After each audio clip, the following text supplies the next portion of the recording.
Hello दोस्तों, नमस्कार। बात कर लेते हैं आज के दिन भर की सारी बड़ी खबरों की दोस्तों, जहां सबसे पहले आपको बताएंगे पाकिस्तानी आसिफ मुनीर के सीडीएफ बनते ही दोस्तों भारत के सीमा में घुसवा दी। पाकिस्तानी नाव तटरक्षक बल ने कर लिया जब्त, चालक दल के 11 सदस्य भी गिरफ्तार। बताएंगे आनंद फानन में कैसे भारत की नौसेना हुई एक्टिव दोस्तों और दिया पाकिस्तान को मुंह तोड़ जवाब। तो वहीं आपको बताएंगे व्लादिमीर पुतिन के भारत दौरे के बाद डोनाल्ड ट्रंप और प्रधानमंत्री नरेंद्र मोदी जी की हुई फोन पर बातचीत। जी हाँ, क्या भारत से टैरिफ हटाएगा अमेरिका? आखिर क्या बातचीत हुई दोनों के बीच, सबसे पहले आपको बताएंगे। साथ ही साथ बताएंगे क्या नाटो गठबंधन से अलग हो जाएगा अमेरिका? फिर एक बार बड़ी मांग उठी है दोस्तों। तो वहीं भारत के पड़ोस में क्या छिड़ेगी जंग? चीन के साथ आया रशिया, तो अमेरिका ने उतार दिया B-52 bomber, F-35 fighter jets भी दिखाई दिए। जी हाँ, वहीं बांग्लादेश में संसदीय चुनाव की तारीख का ऐलान हो गया दोस्तों। मोहम्मद यूनुस की किस्मत का होगा फैसला। बताएंगे क्या फैसला हो सकता है। और चुनाव के ऐलान के बाद शेख हसीना की पार्टी ने चुनाव कार्यक्रम को ही कर दिया खारिज। क्यों? एक से एक बेहतरीन खबर आपको बताने वाले हैं। क्यों अन्ना हजारे करने वाले हैं फिर एक बार बड़ी अनशन? खबरों को जानने के लिए बस आप वीडियो के लास्ट तक बने रहेगा। और खबरों में आगे बढ़ने से पहले अगर आप भी भारत के डिफेंस पावर का दिल से समर्थन करते हैं तो वीडियो को लाइक करके चैनल को सब्सक्राइब करके बेल आइकन दबा के कमेंट में जय हिंद अवश्य कहिएगा। बात करते हैं पहली सबसे बड़ी खबर की, जहां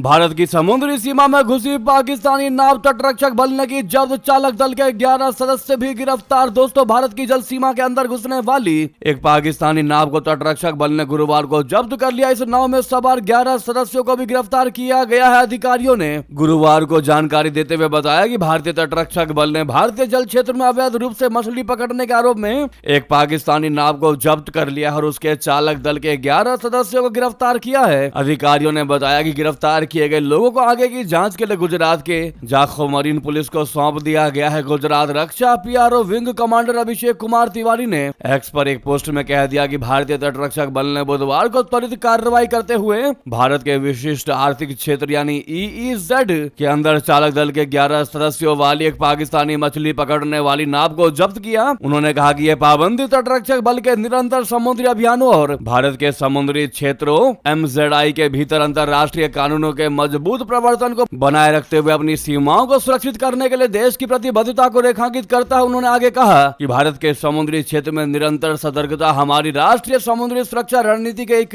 आधारशिला बनी हुई है। ICG ने भी इस पाबंदी की पुष्टि की। दोस्तों ICG की ओर से एक एक्स पर जारी बयान में कहा गया कि भारतीय तटरक्षक बल ने देश के जल क्षेत्र में अवैध रूप से मछली पकड़ने का काम कर रहे हैं एक पाकिस्तानी मछली पकड़ने वाले पोत और उसके चालक दल के 11 सदस्यों को रोका और गिरफ्तार कर लिया। वहीं आपको बता दे बड़ी जानकारी, व्लादिमीर पुतिन के भारत दौरे के बाद डोनाल्ड ट्रंप से PM मोदी जी की हुई फोन पर बात। दरअसल प्रधानमंत्री नरेंद्र मोदी जी ने अमेरिका के राष्ट्रपति डोनाल्ड ट्रंप के फोन पर बातचीत की। प्रधानमंत्री मोदी जी ने अमेरिकी राष्ट्रपति से बातचीत की जानकारी सोशल मीडिया प्लेटफॉर्म एक्स पर दी। प्रधानमंत्री मोदी जी ने लिखा कि प्रेसिडेंट ट्रंप के साथ बहुत अच्छी और दिलचस्प बातचीत हुई। मोदी जी ने कहा कि हमने अपने द्विपक्षीय संबंधों में हुई प्रगति की समीक्षा की। इसके साथ ही क्षेत्रीय और इंटरनेशनल डेवलपमेंट पर चर्चा की। भारत और अमेरिका ग्लोबल शांति, स्टेबिलिटी और खुशहाली के लिए मिलकर काम करते रहेंगे। PM नरेंद्र मोदी जी से बातचीत के बाद अब इस बात के भी कयास लगाए जा रहे कि क्या अमेरिका भारत से टैरिफ हटा सकता है। डोनाल्ड ट्रंप और PM मोदी के बातचीत ऐसे समय हुई है जब दोनों देशों के प्रतिनिधिमंडल दिल्ली में ट्रेड डील फाइनल करने पर चर्चा कर रहे हैं। ट्रंप के हालिया बयानों को देखते हुए वो ये कह चुके हैं कि जल्द ही अमेरिका और भारत के बीच ट्रेड डील फाइनल हो जाएगी। अमेरिका के व्यापार प्रतिनिधि जेमिसन ग्रीर ने कहा कि भारत ने अमेरिकी पक्ष को अब तक के सबसे बेहतर प्रस्ताव दिए हैं। वॉशिंगटन DC में सीनेट की एक उप समिति की बैठक में उन्होंने बताया कि अमेरिकी व्यापार दल इस समय भारत में मौजूद है और कृषि क्षेत्र से जुड़ी बाधाओं पर चर्चा कर रहा है। भारत अपना कृषि और डेयरी सेक्टर अमेरिका के लिए नहीं खोलना चाहता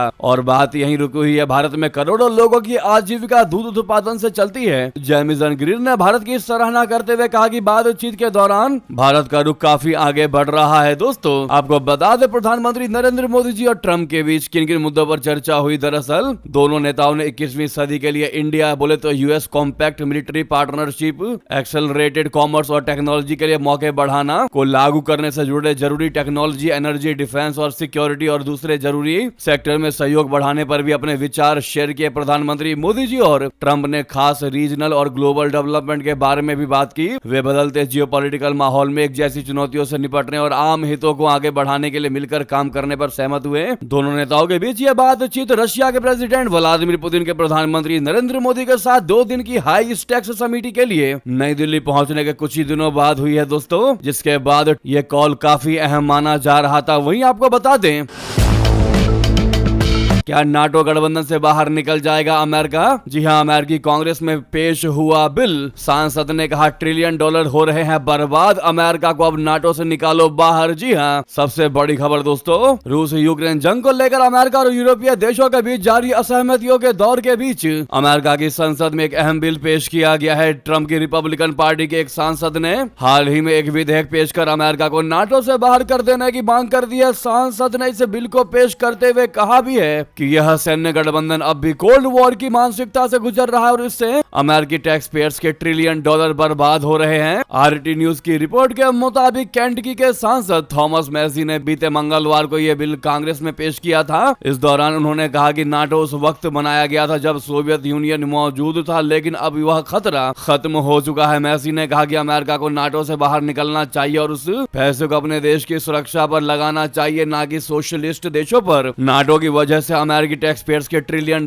खर्च हुए हैं और इससे अमेरिका के वैश्विक जंगों में उलझने का भी जोखिम बना रहता है। सांसद ने कहा कि अमेरिका पूरी दुनिया के लिए सुरक्षा कवच नहीं बन सकता, खासकर तब जब अमीर देश अपनी खुद की रक्षा पर खर्च नहीं करना चाहते। जानकारी के मुताबिक अगर यह बिल संसद से पास हो जाता है तो अमेरिकी सरकार को औपचारिक रूप से नाटो को सूचित करना होगा कि वो सदस्यता खत्म कर रही है। साथ ही अमेरिका से नाटो के बजट में जाने वाला पैसा भी रोक दिया जाएगा। दोस्तों, आपको बता दें, इससे पहले भी रिपब्लिकन सीनेटर माइक ली ने पिछले साल इस तरह की मांग उठाई थी। माइक ली ने कहा था कि नाटो में बने रहना अब अमेरिका की रणनीतिक जरूरतों से मेल नहीं खाता। वहीं पूर्व राष्ट्रपति डोनाल्ड ट्रंप और उनके कई रिपब्लिकन सहयोगी लंबे समय से नाटो पर यह आरोप लगाते रहे हैं कि अमेरिका इस गठबंधन में अपनी हिस्सेदारी से कई गुना ज्यादा पैसे खर्च करता है और इससे अमेरिका कोई बेनिफिट भी नहीं ले पा रहा। हम जानते हैं दोस्तों कि आपके मन में यह सवाल जरूर आ रहा होगा कि अगर अमेरिका नाटो गठबंधन से बाहर निकल जाएगा तो उसके बाद नाटो की क्या वैल्यूज रह जाएंगी और यूक्रेन पर इसका क्या असर पड़ेगा, रशिया यूक्रेन वॉर पर। तो आपको बता दें, अगर अमेरिका नाटो से बाहर निकल जाता है तो नाटो की सैन्य क्षमता कमजोर हो जाएगी, क्योंकि अमेरिका ही है जो इसका सबसे बड़ा योगदान करता है। नाटो को हवाई चेतावनी प्रणाली, संयुक्त प्रशिक्षण, खुफिया जानकारी और युद्ध क्षेत्र निगरानी जैसी महत्वपूर्ण सुविधाएं खोनी पड़ेंगी जो मुख्य रूप से अमेरिका प्रदान करता है। यूरोपीय सदस्य देशों की सेना मिलाकर भी 1 मिलियन सैनिक है, लेकिन अमेरिका के बिना रूस जैसे खतरों का मुकाबला करना बहुत ज्यादा मुश्किल हो जाएगा और सैन्य शक्ति 50% से ज्यादा घट जाएगी। अमेरिका नाटो के बजट का लगभग 16% हिस्सा देता है, जिसकी भरपाई यूरोप कर सकता है, लेकिन परमाणु सुरक्षा और आर्टिकल 5 की गारंटी कमजोर पड़ जाएगी। इससे यूरोप को अपनी रक्षा खुद मजबूत करनी पड़ेगी, जो लंबे समय में संभव है, लेकिन तत्काल असुरक्षा बढ़ाएगा। जी हाँ, अगर वैश्विक परिणाम की बात करें तो रशिया अधिक आक्रामक हो सकता है। यूक्रेन जैसी स्थितियों में सहायता रुक जाएगी और अमेरिका का वैश्विक प्रभाव घट जाएगा। हालांकि अमेरिका के छोड़े बेस यूरोप को उपलब्ध रहेंगे जो वापसी का रास्ता खुला रखते हैं। जी हाँ, दूसरा सवाल यही है दोस्तों कि नाटो के बिना यूक्रेन पर क्या असर पड़ेगा। तो आपको बता दें, नाटो के बिना यूक्रेन को रशिया के आक्रमण से सीधी सैन्य सुरक्षा नहीं मिल पाएगी, जिससे इसकी रक्षा कमजोर हो जाएगी। दोस्तों, नाटो यूक्रेन को हथियार, खुफिया जानकारी और प्रशिक्षण देता रहा है, लेकिन बिना इसके यूरोपीय देशों की व्यक्तिगत मदद सीमित रह जाएगी। रशिया अधिक आक्रामक हो सकता है क्योंकि आर्टिकल 5 जैसी सामूहिक रक्षा गारंटी ना होने से यूक्रेन अकेला पड़ जाएगा। जैसा कि हमने आपको बताया, पुतिन नाटो को खतरा मानते हैं और यूक्रेन को तरस्त रखने की मांग करते हैं, जिससे बिना नाटो के शांति वार्ता आसान हो सकती है, लेकिन यूक्रेन की संप्रभुता खतरे में रहेगी। यूरोप और अमेरिका प्रतिबंध जारी रख सकते हैं, पर लंबे युद्ध में यूक्रेन का मनोबल गिर सकता है बिना अमेरिका के। आशा करते हैं आप समझ गए होंगे दोस्तों कि नाटो से अमेरिका अगर निकल जाए तो क्या प्रभाव पड़ेगा नाटो पर और यूक्रेन पर। अभी तक आपने वीडियो को लाइक नहीं किया है दोस्तों तो सामने लाइक का बटन दबा दीजिएगा। अगली खबर की बात कर लेते हैं, जहां पर क्या भारत के पड़ोस में छिड़ जाएगी जंग? चीन के साथ आया रशिया तो अमेरिका ने उतार दिया B-52 बॉम्बर। वहीं F-35 फाइटर जेट्स भी देखने को मिला। जी हां, जापान की प्रधानमंत्री सनाई तकाइची की ओर से ताइवान को लेकर दिए बयान के बाद से चीन के साथ उसका कूटनीतिक तनाव चरम पर है। रशिया ने पेट्रोलिंग के लिए परमाणु सक्षम जंगी जहाज चीनी सेना के समर्थन में तैयार कर दिया, जिसके बाद अमेरिकी बॉम्बर ने भी जापानी जेट्स के साथ उड़ान भरी। ये पूर्वी एशिया में बढ़ते तनाव का साफ और स्पष्ट संकेत है। जापान के रक्षा मंत्रालय ने गुरुवार को कहा कि जापान और अमेरिका ने बलपूर्वक यथास्थिति को बदलने के किसी भी एक तरफा प्रयास को रोकने की अपनी मजबूत प्रतिबद्धता को दोहराया और सेल्फ डिफेंस फोर्सेज यानी SDF और अमेरिकी सेना दोनों की तत्परता का परिचय दिया। 10 दिसंबर को 2 अमेरिकी B-52 स्ट्रेटेजिक बॉम्बर ने जापानी सागर के ऊपर उड़ान भरी थी, जिसमें 3 जापानी F-35 स्टेल्थ फाइटर जेट और 3 F-15 एयर सुपीरियरिटीज जेट शामिल थे। ये पहली बार था दोस्तों जब चीन के क्षेत्रीय अभ्यास शुरू होने के बाद अमेरिका ने अपनी सैन्य उपस्थिति का ऐसा प्रदर्शन किया। जी हां, जापानी रक्षा मंत्रालय ने 11 दिसंबर को जारी की गई तस्वीरों में B-52 को F-15 के साथ दिखाया, जो जापान के छठे एयर विंग से थे। 9 दिसंबर को 2 रूसी Tu-95 बॉम्बर ने 2 चीनी H-6 बॉम्बर के साथ संयुक्त उड़ान भरी थी, जिसके जवाब में जापान ने लड़ाकू विमान उतारे। वहीं अगली खबर बता दें, इंडो चाइना बॉर्डर पर बहुत बड़ा हादसा, मजदूरों को लेकर जा रहा ट्रक खाई में गिरा, 22 की मौत की खबर। जिसके बाद प्रधानमंत्री नरेंद्र मोदी जी ने किया मुआवजे का ऐलान। दोस्तों, प्रधानमंत्री नरेंद्र मोदी जी ने अरुणाचल प्रदेश के अंजाव जिले में हुई ट्रक दुर्घटना में मारे गए और घायल लोगों के लिए मुआवजे का ऐलान किया है। प्रधानमंत्री कार्यालय यानी PMO ने घोषणा की है कि हादसे में प्रत्येक मृत व्यक्ति के परिजनों को प्रधानमंत्री राष्ट्रीय राहत कोष यानी PMNRF से 2 लाख रुपए दिए जाएंगे। इसके अलावा दुर्घटना में घायल हुए लोगों को 50,000 रुपए की सहायता राशि दी जाएगी। प्रधानमंत्री नरेंद्र मोदी जी ने गुरुवार को सोशल मीडिया प्लेटफॉर्म X पर एक पोस्ट शेयर करके हादसे में मारे गए और घायल मजदूरों के प्रति दुख व्यक्त किया। प्रधानमंत्री मोदी जी ने कहा कि अरुणाचल प्रदेश के अंजाव जिले में घटित भीषण हादसे में हुई जनहानि से बहुत ज्यादा दुखी हुई। मेरी संवेदना सभी मृत लोगों के परिवारों के साथ है। मैं सभी घायलों के जल्द स्वस्थ होने की कामना करता हूं। दरअसल दोस्तों, यह दिल दहला देने वाला हादसा अरुणाचल प्रदेश के अंजाव जिले में हाईलांग चगलाघम मार्ग पर मेटेंगलियांग के पास बुधवार को हुआ, जब 10 मजदूरों को लेकर जा रहा एक ट्रक खतरनाक पहाड़ी रास्ते से फिसलकर हजारों फीट गहरी खाई में गिर गया। इस भयानक हादसे में ट्रक में सवार 22 मजदूरों की मौत हो गई। वहीं इस भीषण दुर्घटना में सिर्फ एक मजदूर ही जीवित निकल पाया। दोस्तों, ये बहुत बड़ी और दिल दहला देने वाली खबर थी। 22 मजदूरों की मौत मायने रखती है। दोस्तों, आपकी इस पर जो भी राय हो, लेकिन कमेंट जरूर करिएगा। साथ ही साथ आपको बता दें, बांग्लादेश में चुनाव की तारीख का हो गया ऐलान। पाकिस्तान के हमदर्द मोहम्मद यूनुस की विदाई का वक्त आ गया। दोस्तों, बांग्लादेश में 12 फरवरी को संसदीय चुनाव का किया गया है ऐलान। यूनुस की किस्मत का होगा फैसला। दरअसल पूर्वी पड़ोसी देश बांग्लादेश में संसदीय चुनाव की तारीख का ऐलान हो चुका है। इसके साथ ही पाकिस्तान के हमदर्द और अंतरिम सरकार के मुखिया मोहम्मद यूनुस की विदाई का भी वक्त करीब आ चुका है। बांग्लादेश के मुख्य निर्वाचन आयुक्त AMM नासिर उद्दीन ने बृहस्पतिवार को घोषणा की है कि देश में 13वां संसदीय चुनाव अगले साल यानी कि 2026 में 12 फरवरी को होगा। मुख्य निर्वाचन आयुक्त ने कहा कि मतदान बृहस्पतिवार 12 फरवरी 2026 को होगा। टेलीविजन पर देश को संबोधित करते हुए CEC नसीरुद्दीन ने यह घोषणा की और कहा कि बांग्लादेश पूरे दुनिया को यह दिखाने के लिए तैयार है कि वो स्वतंत्र और लोकतांत्रिक चुनाव करा सकता है। अगस्त 2024 में छात्रों के नेतृत्व में हुए हिंसक विरोध प्रदर्शन में प्रधानमंत्री शेख हसीना को सत्ता से हटाए जाने के बाद यह पहला चुनाव होगा। दोस्तों, उन्होंने नागरिकों से फेक न्यूज और अफवाहों से सावधान रहने की अपील की और इसे चुनावों से पहले एक बड़ी चुनौती बताया। CEC ने पुष्टि की है कि आम चुनाव और जुलाई चार्टर रेफरेंडम के लिए वोटिंग 12 फरवरी को एक साथ होगी। कुल 300 संसदीय सीटों पर चुनाव होंगे। उन्होंने कहा कि विदेश में रहने वाले बांग्लादेशी कल से 25 दिसंबर तक ऑनलाइन अप्लाई कर सकते हैं। बता दें, बांग्लादेश चुनाव आयोग द्वारा जारी शेड्यूल के मुताबिक इस चुनाव में नामांकन की आखिरी तारीख 29 दिसंबर 2025 है। नामांकन पत्रों की जाँच 30 दिसंबर 2025 से 4 जनवरी 2026 तक की जाएगी। रिटर्निंग अधिकारियों के फैसलों के खिलाफ अपील दायर करने की आखिरी तारीख 11 जनवरी 2026 है। चुनाव आयोग इन अपीलों पर 12 जनवरी 2026 और 18 जनवरी 2026 के बीच फैसला करेगा। उम्मीदवारों के पास अपना नॉमिनेशन वापस लेने के लिए 20 जनवरी 2026 तक का समय है। आपको बता दें शेख हसीना की पार्टी ने अंतरिम सरकार पर उठा दिए सवाल, कह दिया केयर टेकर सरकार की देखरेख में हो आम चुनाव। जी हां, बांग्लादेश में आम चुनाव का शेड्यूल जारी के बीच बांग्लादेश के अब्दस्त प्रधानमंत्री शेख हसीना की पार्टी अवामी लीग ने इसको ये कहकर खारिज कर दिया कि ये अवैध सरकार के अवैध चुनाव आयोग द्वारा जारी शेड्यूल है। अवामी लीग ने मांग की है कि निष्पक्ष और चुनाव में सभी की भागीदारी सुनिश्चित करने के लिए न्यूट्रल केयर टेकर सरकार चुनाव करवाए, यानी कि तटस्थ केयर टेकर सरकार चुनाव कराए। जी हां, शेख हसीना को मानवता के खिलाफ अपराध के मामले में दोषी ठहराते हुए मौत की सजा सुनाई गई है। बीते साल जुलाई अगस्त में बांग्लादेश में भड़की हिंसा के बाद शेख हसीना को बांग्लादेश से भागना पड़ा था और वे फिलहाल भारत में रह रही हैं। शेख हसीना की सरकार गिरने के बाद बांग्लादेश में अवामी लीग की सभी गतिविधियों पर आतंकवाद रोधी कानून के तहत प्रतिबंध भी लगा दिया गया है, यानी कि शेख हसीना की पार्टी ने चुनाव कार्यक्रम को खारिज कर दिया। दोस्तों, आपकी इस पर क्या राय है बताना बिल्कुल भी मत भूलिएगा। लेकिन आपको बताते वहीं बांग्लादेश के राष्ट्रपति मोहम्मद शहाबुद्दीन ने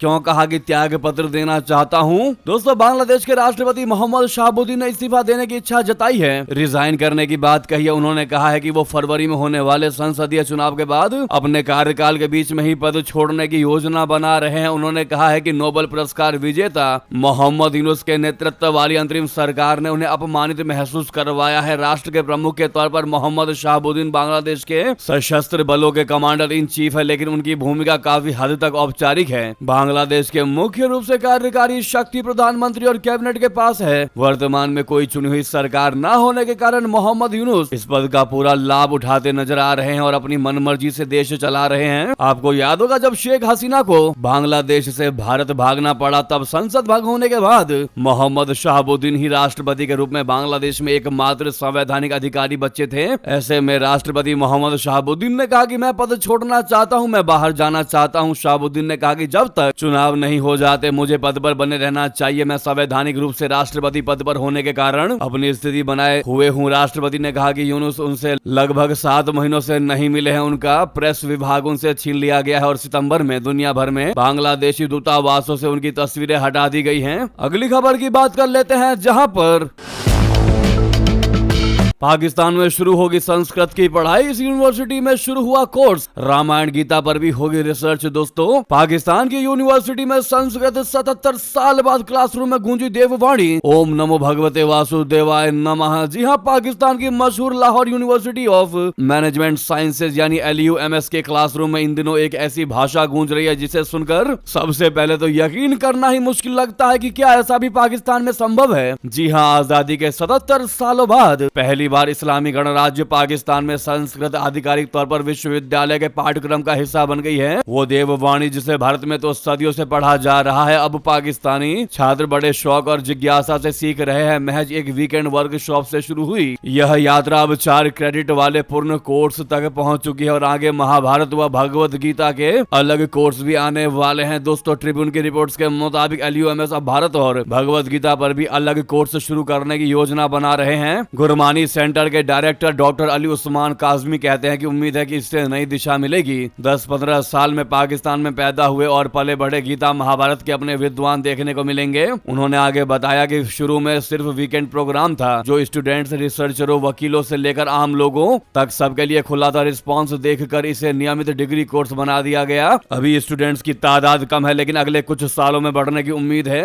आदर्श रूप से 2027 के वसंत ऋतु तक हम इसे 1 साल का पूरा कोर्स बना देंगे। जी हाँ दोस्तों, इस खबर से अगर आप भी खुश और मानते हैं कि ऐसा होता है तो पाकिस्तान का कायाकल्प ही बदल जाएगा, पाकिस्तान की डूबती नैया भी पार हो जाएगी, तो वीडियो लाइक करके कमेंट में अपनी राय देते हुए वीडियो को जितना ज्यादा हो सके शेयर करिएगा। दोस्तों, जहां पर भी आपका ग्रुप हो, चाहे व्हाट्सएप चाहे फेसबुक। नेक्स्ट खबर की बात करते हैं, जहां अमेरिका के बाद अब मैक्सिको ने भी बढ़ाया टैरिफ। भारत पर सीधा असर, उद्योगों में बड़ी चिंता। दुनिया में एक बार फिर टैरिफ वॉर की आहट सुनाई दे रही है। दोस्तों, अमेरिका के बाद अब मैक्सिको ने एक बड़ा कदम उठाते हुए चीन समेत कई एशियाई देशों से आने वाले सामानों पर 50% तक हाई टैरिफ लगाने का फैसला डिसीजन लिया है। मैक्सिको की सीनेट ने इस प्रस्ताव को मंजूरी दे दी है और ये नए टैरिफ अगले साल यानी 2026 से लागू होने वाले हैं। मैक्सिको के इस कदम से उन देशों को बड़ा तगड़ा झटका लगने वाला है जिनके साथ उसका कोई मुक्त व्यापार व्यापार समझौता नहीं है। रिपोर्ट के मुताबिक मेक्सिको द्वारा बढ़ाया गया ये टैरिफ अगले साल 2026 से लागू हो जाएगा। इस फैसले से सबसे ज्यादा प्रभावित होने वाले देशों में चीन, भारत, दक्षिण कोरिया, थाईलैंड और इंडोनेशिया शामिल है। दोस्तों, इन सभी देशों से आने वाले ऑटो पार्ट्स, टेक्सटाइल, स्टील समेत अन्य सामानों पर अगले साल से मेक्सिको 50% तक टैरिफ वसूलेगा। सीनेट में पास किए गए प्रस्ताव के मुताबिक लगभग 1400 आयातित सामानों पर शुल्क लगाया जाएगा, जिसमें कुछ सामानों पर टैरिफ को बढ़ाकर 35% तक किया गया है। साथ ही साथ आपको बता दें, हिजाब पर फिर प्रतिबंध की बड़ी तैयारी। सरकार ने कहा यह उत्पीड़न का प्रतीक है। जी हाँ, किस देश ने किया ऐसा ऐलान? दोस्तों, दरअसल ऑस्ट्रिया की संसद के निचले सदन ने गुरुवार को 14 साल से कम उम्र की लड़कियों के लिए स्कूलों में मुस्लिम हेड स्कार्फ पर बैन लगा दिया। हालांकि इस बात पर अनिश्चितता बनी हुई है कि क्या इस कानून को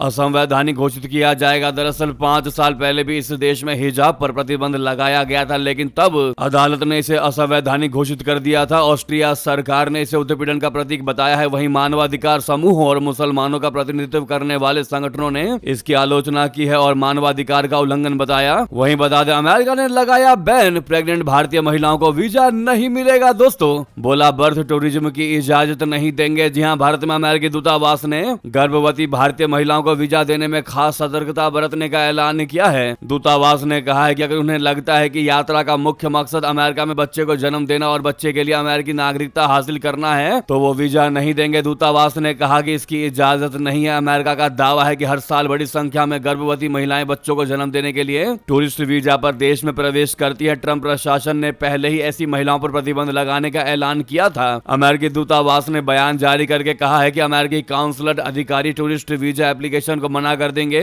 अगर उनको लगता है कि यात्रा का मुख्य मकसद अमेरिका में बच्चे को जन्म देना है और बच्चे के लिए अमेरिकी नागरिकता हासिल करवानी है, तो इसकी इजाजत बिल्कुल नहीं देंगे। दोस्तों, अमेरिका ने इसे बर्थ टूरिज्म का नाम दिया है। जैसा कि आप सामने यूएस एम्बेसी का ये ट्वीट भी देख पा रहे होंगे, जिसमें क्लियरली लिखा हुआ है। दोस्तों, जिनको नहीं पता उनको बता दें, अमेरिका में जन्मजात नागरिकता है, यानी अमेरिका में जन्मा बच्चा अमेरिकी संविधान के 14वें संशोधन के तहत स्वतः अमेरिकी नागरिक बन जाता है, चाहे उसके माता पिता की आवर्जन स्थिति यानी इमिग्रेशन स्टेटस कुछ भी हो। इसे जन्म सिद्ध नागरिकता यानी बर्थ राइट सिटीजनशिप कहते हैं, जो माता पिता को नागरिकता नहीं देती पर बच्चे को सभी नागरिक अधिकार जैसे अमेरिकी पासपोर्ट के लिए आवेदन करने की क्षमता प्रदान करती है। अगर बच्चा अमेरिका की जमीन पर पैदा हुआ है, कुछ अपवादों को छोड़कर, तो वो जन्म से ही अमेरिकी नागरिक है। हालांकि विदेशी राजनयिकों के बच्चे जो आधिकारिक ड्यूटी पर अमेरिका में पैदा होते हैं, वे अमेरिकी नागरिक नहीं माने जाते। अगली खबर की बात करते हैं, जहां